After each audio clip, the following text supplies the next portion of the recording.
Welcome back to Money Matters. I'm Emily Johnson, joined as always by David Kroll, and we are here to discuss all things where your money matters. And we have just been covering some big macro issues involving tariffs, taxes, interest rates, geopolitical stuff, et cetera, et cetera. And interestingly enough, the markets really aren't responding negatively.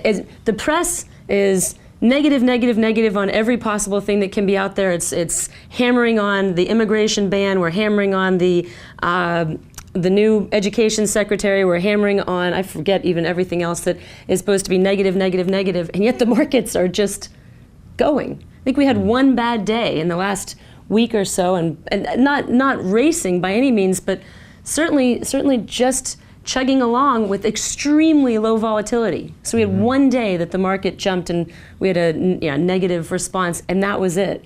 So there's just, back to that law of unintended consequences, there is no rhyme or reason other than just the assumption that either one, there's going to be decent tax reform, and two, there's going to be greater economic growth as just because, in spite of the NAFTA situation, in spite of the TPP, in spite of the fact that there's other developed nations that are now, their elections are starting to look a little bit funny based on their concerns about how the new leaders will deal with Trump.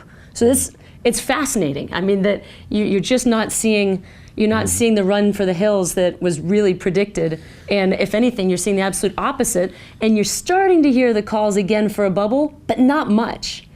So, I mean, there's always the naysayers there, the bears that say that we have to run for the hills, you should take some off the table.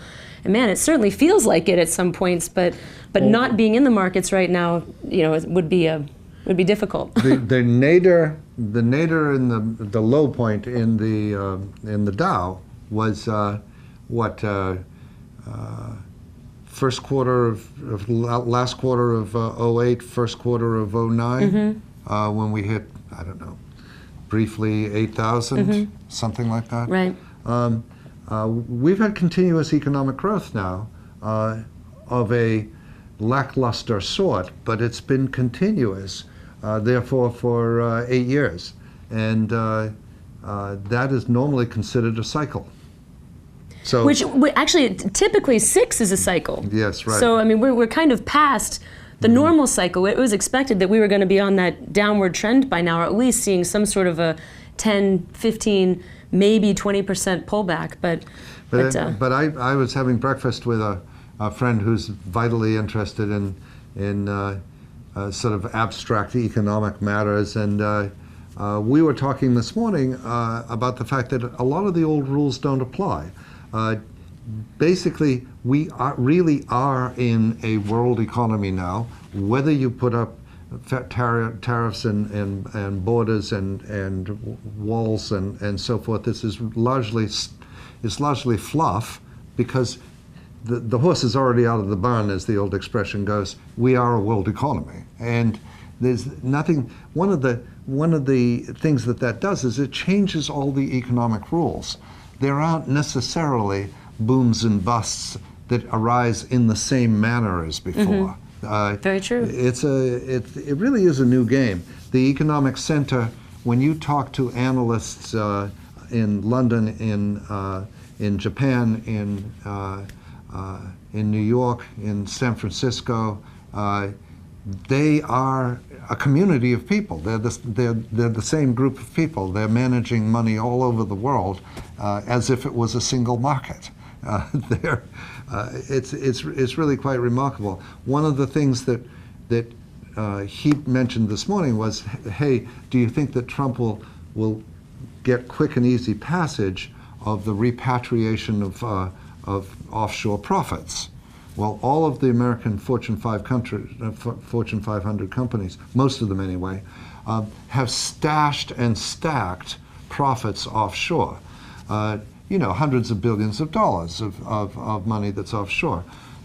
If that could be repatriated in a tax vacation, a tax window, a tax-free window, or a low tax window, let's say, bring home your $100 billion and you only get taxed 15% for it or something. Wouldn't that be wonderful, and wouldn't that be a great boost to the economy? not necessarily. What it does is it adds to the liquid economy, which already has enough cash, more cash. Where's the money go? If you were General Motors, or no, Apple, and you had $400 billion sitting in your treasury, what would you do with it? How would you invest it? Well, right now, as Apple's buying up more real estate, Yeah. how would you invest? I guess wherever it is, you're going to get a return, and they're not investing because they obviously don't feel that they can get the return. That's the issue. Right. That's the issue.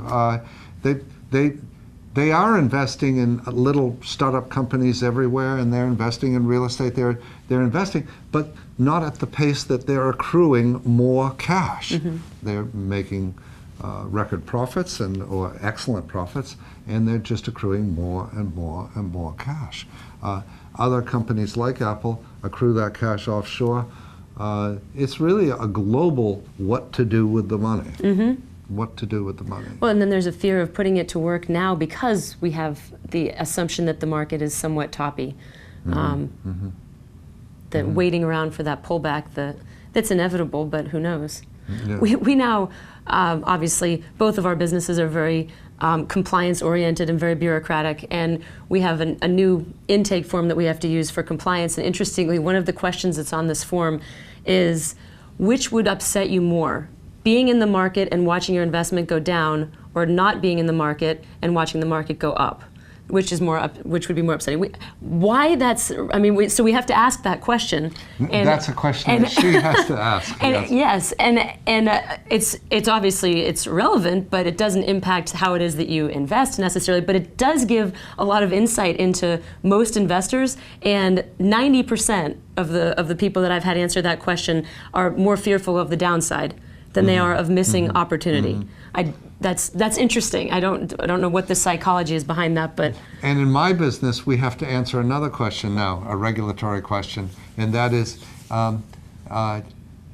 after collecting every single piece of paper that you've ever touched in your life, every tax return, every bank statement, after I've collected all of those things, after we've done our entire analysis, I have to make an assurance, governable by law, that I think that the mortgage that I've just given you is affordable. And it's just arbitrarily it's affordable? Well, but is that defined by, isn't that the 38% rule? There's no definition. That's sort of like in our business, the fiduciary rule. The fiduciary rule. Yeah, is it affordable? In other words, yes, there's all kinds of equations and matrices and percentages and so forth that I have to do. But at the end of the day, I have to declare that I believe that this is an affordable mortgage, that you have the capability of repaying. Well, guess what? If you lose your job tomorrow, it might not be affordable. It's not affordable. Right. If you have a fight with your wife or husband tonight and decide to separate, it's not affordable.